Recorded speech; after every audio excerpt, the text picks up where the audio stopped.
अरे त्यांना तिकडून जायचं आहे ना, या लोकांना नाही ना, वेगळा गेट आहे. जेवण आहे सर. हां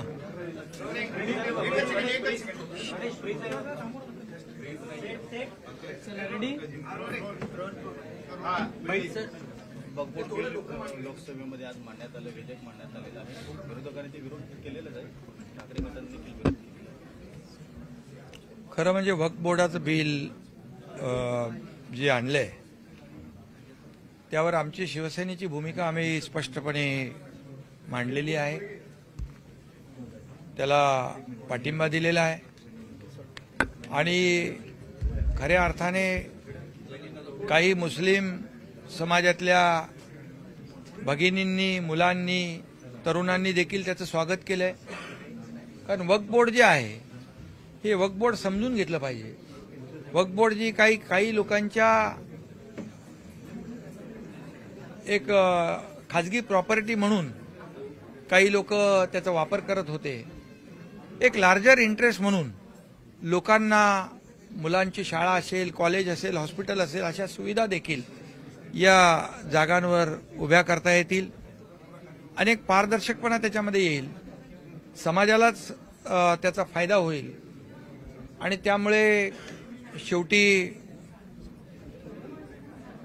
प्रधानमंत्री नरेंद्र मोदीजी यांनी त्या समाजाला म्हणजे लार्जर इंटरेस्ट लक्षात घेऊन हा निर्णय बिल आणलंय, त्याला आम्ही पाठिंबा दिलेला आहे. आता काही लोकांची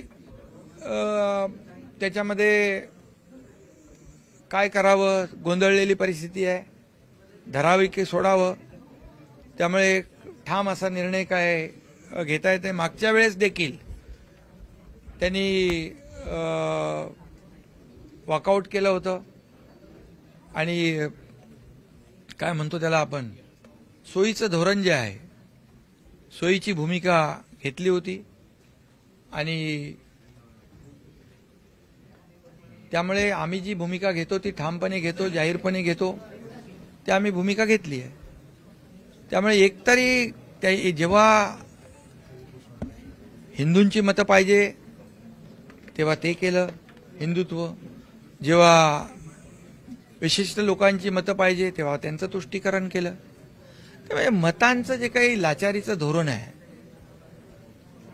हे आज जर बाळासाहेब असते तर त्यांना फार वेदना झाल्या असत्या, दुःख झालं असतं. आणि म्हणून आम्ही बाळासाहेबांचे विचार घेऊन पुढे चाललोय आणि जे आम्ही करतो, जी आमची भूमिका आहे ती भूमिका स्पष्टपणे आम्ही घेतो, ज्याच्यामध्ये देशाचं हित, जनतेचं हित, समाजाचं हित असतं. सर, आपण जर ठाकरेंच्या हिंदुत्वावरती देखील प्रश्नचिन्ह आहे. त्यांचं आता प्रश्नचिन्ह काय आहे, सगळ्याच बाबींवर प्रश्नचिन्ह आहे.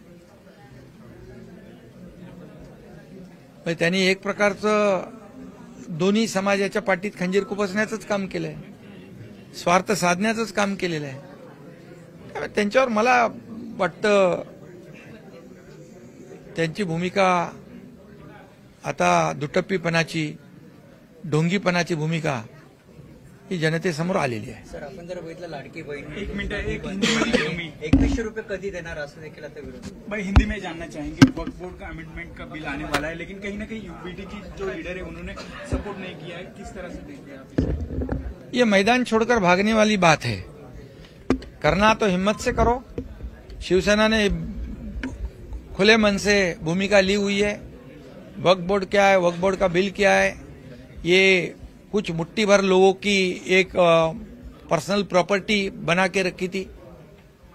आज इसमें ये जो वक्फ बोर्ड का बिल है, इतनी बड़ी जमीन है, लाखों करोड़ों रुपया की, वो लोगों के लिए उसका फायदा होना चाहिए. स्कूल बनने चाहिए, कॉलेज बनने चाहिए, हॉस्पिटल बनने चाहिए, लेकिन मुट्ठी भर लोगों के स्वार्थ के लिए अगर यूबीटी ये डिसीजन लेती है वोटों की राजनीति के लिए, ये तो दुर्भाग्यपूर्ण बात है. और इसलिए ये जो आदरणीय प्रधानमंत्री मोदी जी ने, जो केंद्र सरकार ने जो वक्फ बोर्ड का बिल लाया है, इसमें समाज का हित है। आज मैंने देखा कहीं पर आपके चैनल पर कि कई जगह पर बच्चों ने उसका स्वागत किया है, महिलाओं ने स्वागत किया है, युवाओं ने स्वागत किया है। अभी जो यूबीटी की परिस्थिति है, पकड़ो के छोड़ो, ये जो बात है निर्णय लेना चाहिए, हिम्मत से निर्णय लेना चाहिए। ये